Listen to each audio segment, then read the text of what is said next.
One of the more relevant thought leaders for business is a guy called Simon Sinek, who wrote a book, Start With Why. He's all about, he argues that what separates the great leaders over history with everybody else is their ability to communicate based on their why. He argues that they don't communicate necessarily on what it is they do or how it is that they do it. They're all about why it is that they do things. And he looked at leaders like, obviously Steve Jobs, the Wright brothers, Martin Luther King, Walt Disney, these sort of people. And he argued that the reason everybody gravitated towards them was because of their communication on their why, their belief system. And his belief is, if you like a bit of play on words there, that we all want to believe in a higher cause.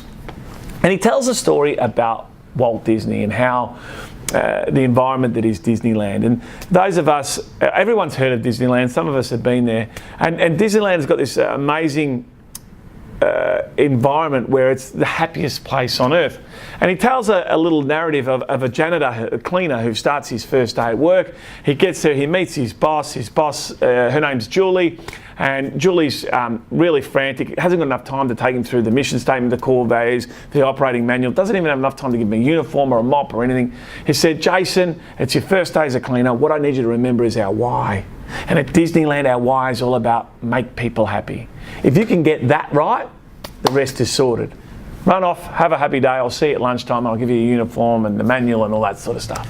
So Jason runs off, takes 30 or 40 steps and bumps into a mother who's looking quite distraught and upset because her son is crying. As he looks on the ground, he notices that the boy has dropped his milkshake, and it's a polystyrene container, and when that drops to the ground, it shatters and it went everywhere. It went all over the kid's pants, all over his mum's dress.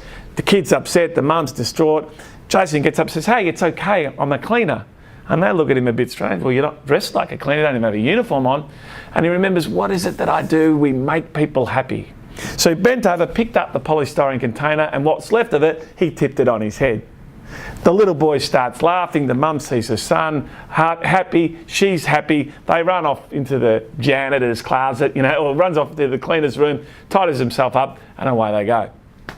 And that little story, that little message, I think shows how important it is to understand and communicate based on your why.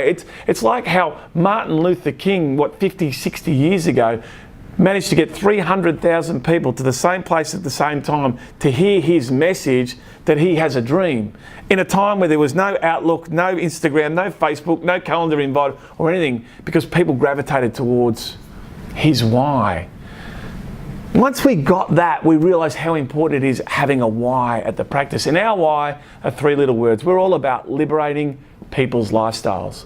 So whenever we go to make a decision, whether it's internal or external, whether it's to deal with a new customer, take on a new supplier, make a change in our business, hire a new team member, create a function, we always go back, bring it back to centre, and are we liberating people's lifestyles?